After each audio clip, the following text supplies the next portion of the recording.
Assalomu alaykum qadrdonlar. Bugun 2026-yil 19-fevral. Noyob etgan paytim mana Novvoyxonamda, Sirdaryo viloyati Sayxunobod tumanida o'zim mana shu kichkinagina Novvoyxonam bor. Uyim oldidan qurganman mana uyimga qo'shib. MIF xodimlari Novvoyxonani buzishga tashrif buyurishdi. Novvoyxonangni buzasan, kadastri yo'q deb. Lekin men o'zim hokimning ruxsati bilan Novvoyxonani qurgandim. Mana tandirim. Kadastr xodimlari kelib o'zlari joy ajratib bergandi. Endi kadastr qilib berishmayapti. Sud qarori chiqaribdi, Novvoyxonani buzsin deb. O'zim Rossiyada edim. Oldin ham buzamiz degani uchun Novvoyxonamni yopib, tadbirkorligimni yopib Rossiyaga ketgandim. Xotinimni olib. Bolalarim, ikkita yosh bolam onam bilan qolgandi.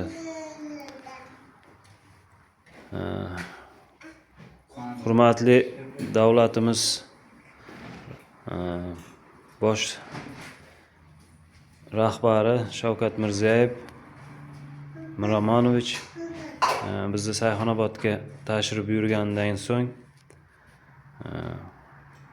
Sirdaryo viloyat hokimi o'rinbosari kelib, shu Novvoyxonani tayyor Novvoyxona bor ekan, nimaga bu ishlamayapti deb turib so'ragan payt mahallamiz fuqarolari aytgan ekan. O'zi Rossiyaga ketgan, Rossiyada novvoychilik qilyapti deb. Keyin menga bog'lanishdi Rossiyaga. Meni chaqirtirishdi ki, hech kim buzmaydi Novvoyxonangni. Kadastr hujjatlarini qilib beramiz deb viloyat hokimining o'rinbosari meni chaqirtirgandi. O'zim kelganimga mana 4 oy bo'ldi. Mana endi yana kelishyapti. Buzasan, sud qarori chiqargan 1.700.000 so'm ijro ishi yig'imi deb menga ishtirok qo'yishyapti. Hozir men unaqa mablag'im yo'q to'lashga. Endi boshlab novvoychilikni endi o'zi 1,5 qop, 1 qop noyob yepman. Endi qopim ham ko'tarilayotgan joyi edi. Tirikchiligim mana shu novvoychilikdan. Onam hayot, otam o'tib qolgan. Onam ham saraton rak kasalligiga duch kelgan. Onam ham qarindosh urug'lar bilan o'rtada pul yig'ib operatsiya qildirgan, chet davlatga jo'natdik. Hozir meni umuman mablag'im yo'q boshqa Novvoyxona qilganim mana uyimning ichidan. Iltimos, hurmatli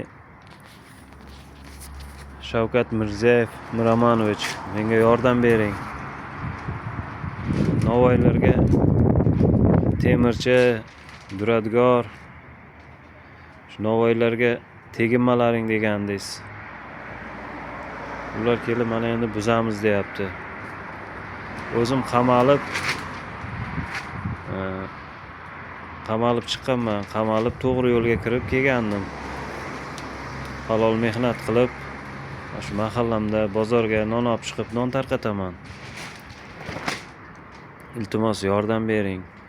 Mana shu Novvoyxonam buzilib ketmasin. Kadastr xodimlariga aytib bo'lsa ham mana shu hujjatini qildirtirib bering. Gaz loyihalarim, hamma narsam bor.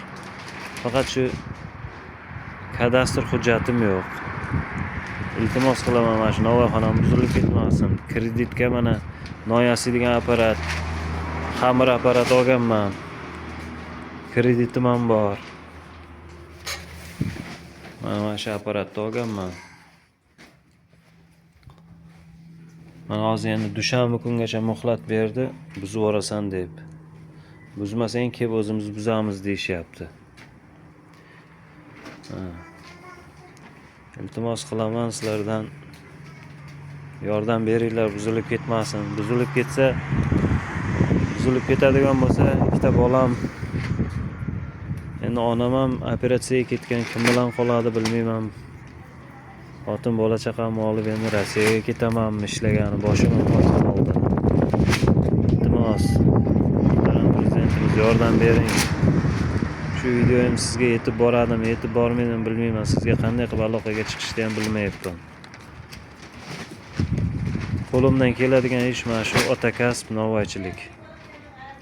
Rahmat oldindan.